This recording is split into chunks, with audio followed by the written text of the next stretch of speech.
In this video, we are going to talk about functions. So let's first talk about some definitions. When we talk about a function, we're talking about when one thing depends on another. For example, the area of a circle depends on its radius. So mathematically, a rule that relates two variables, typically x and y, is called a function. If each x, the rule assigns one and only y. That's really, really important.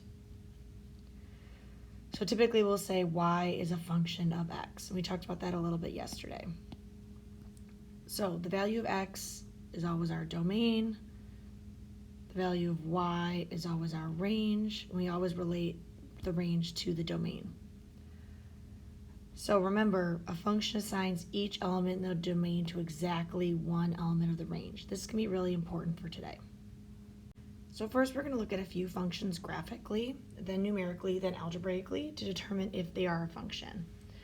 So we're going to use something called our vertical line test.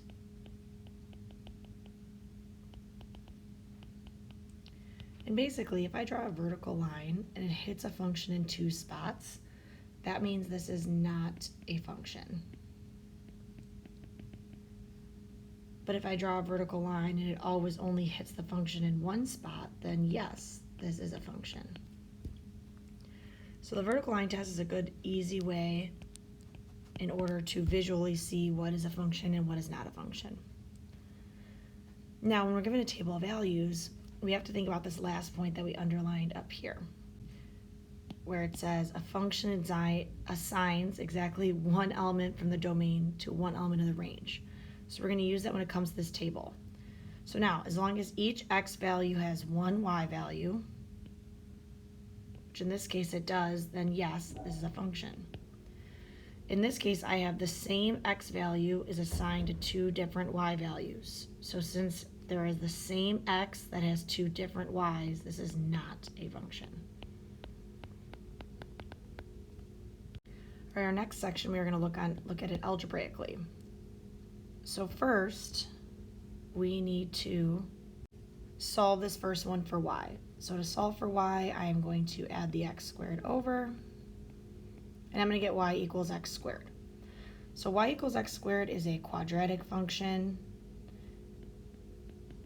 A quadratic function, it looks like this, it's a parabola, and quadratic will always be a function, so yes. Let's solve b. So in b, we're going to solve for y. So again, I'm going to move this x over, or the x squared over.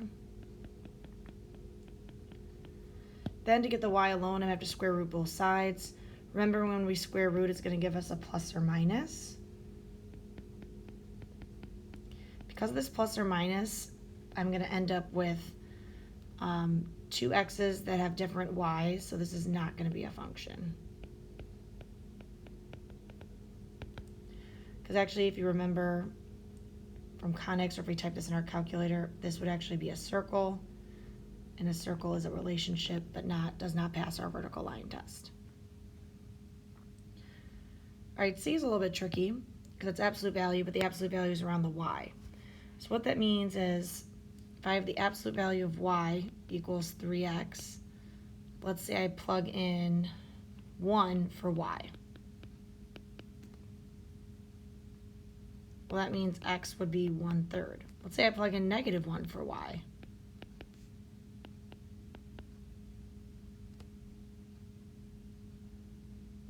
Then x would also be 1/3. So what happens is I have 1/3 is 1 for y, and 1/3 is also -1 for y. But remember, we can't have the same x value with two different y values, so no, this is not a function.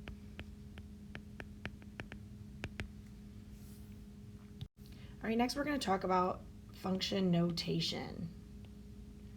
So remember, when the number's in the parentheses, that means it's going to go in for our input. So in this case, it's x. So if I have f of x is equal to x squared plus 1, everywhere where there's an x, I'm going to replace it with 2. So that means this function would equal the square root of 5. Similarly here, I'm going to substitute for x squared, for x, c to the third squared. But remember our rule, when we have power to a power, we're going to multiply those powers together.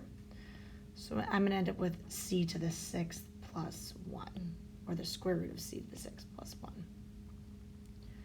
This lesson's a little bit different. The 4 is on the outside, so we're going to solve. So the 4 is on the outside. That means 4 is going to be equal to the function, and then we want to solve for x. So I'm going to square both sides. Get the x squared alone. Now I'm going to square root both sides to get the x alone. And the square root of 15 is not going to square root perfectly, so we're going to leave it as plus or minus the square root of 18. Remembering when you square root something, you always get the positive and the negative version of that answer. All right, let's try this next one. So we're going to find g of 4, and then we're going to subtract it from g of 0. So if I'm going to find g of 4, that means I'm going to put 4 in for every x. So I'm going to have 16 plus 5 is 21 over 3. 21 over 3 is 7.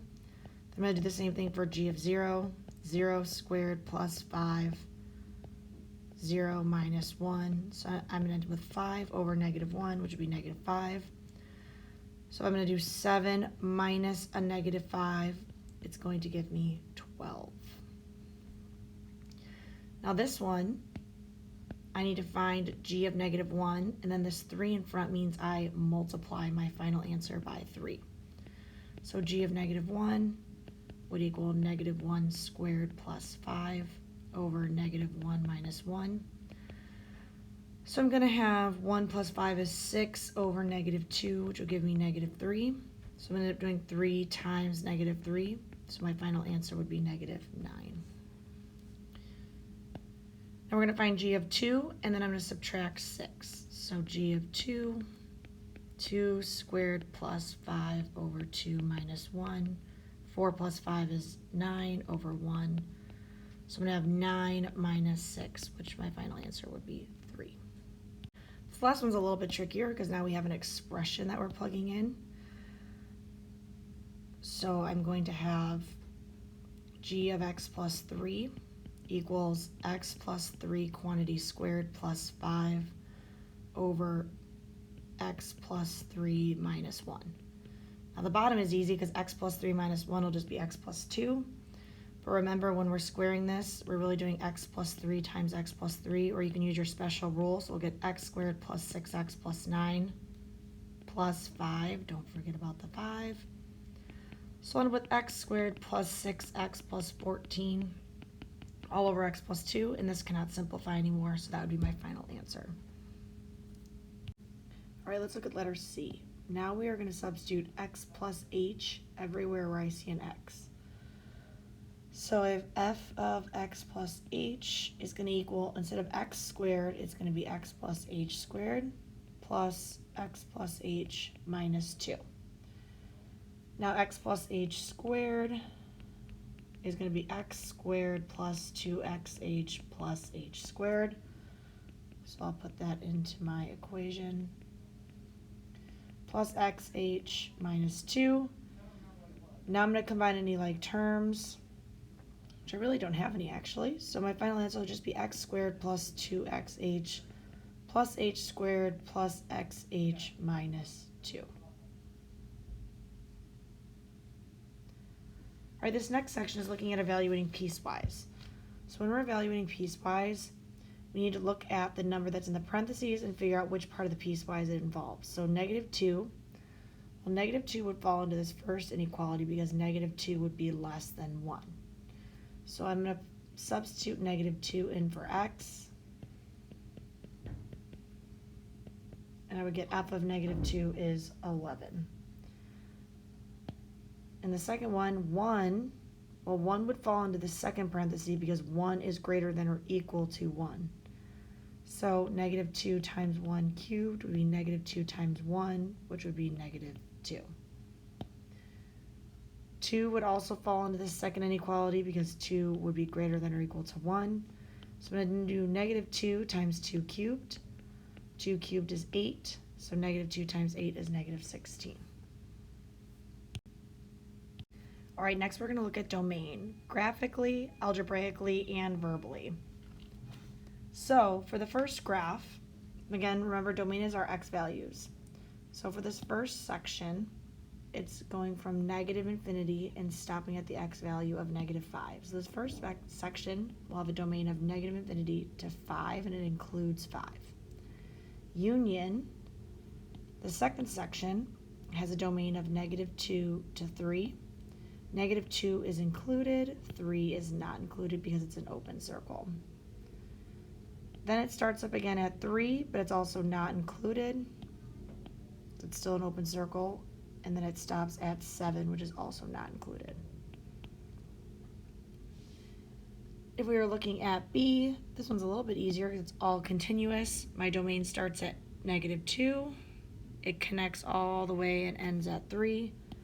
Negative 2 is not included, but 3 is included. Now let's look at it from an equation.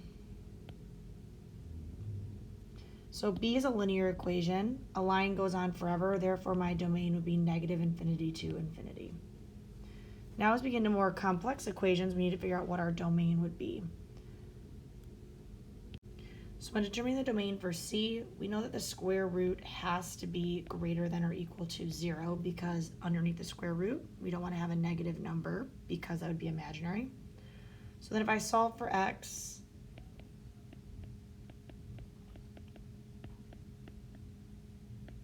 careful, you're going to end up flipping your sign. X would have to be less than or equal to 3/5. So how do we write that in interval notation? Well, less than or equal to means 3/5 would be the maximum. Equal to means I'd have a square bracket. But if it's anything less than, that means it would go all the way to negative infinity. When we get to these rational functions, remember that our domain is going to be restricted by the denominator. So we're going to factor the denominator to see where the asymptotes would be. So this denominator will factor in x plus 2x minus 2 because it's a difference of squares. Therefore, x cannot equal negative 2 or 2. That's where my asymptotes will be. So it's the entirety of the graph minus 2 and negative 2. So the entirety of the graph would be negative infinity to infinity, but now we have these asymptotes. So it's going to be negative infinity to negative 2, negative 2 to 2, and then 2 to infinity, because there's going to be those asymptotes, so it's going to approach at negative 2 and 2. That's why it's included, but it's that round bracket because it's not included. Similarly, if we factor this denominator, I can see my asymptotes would be at negative 4 and positive 3. So similarly, that's where my breaks are going to be at negative 4 and positive 3.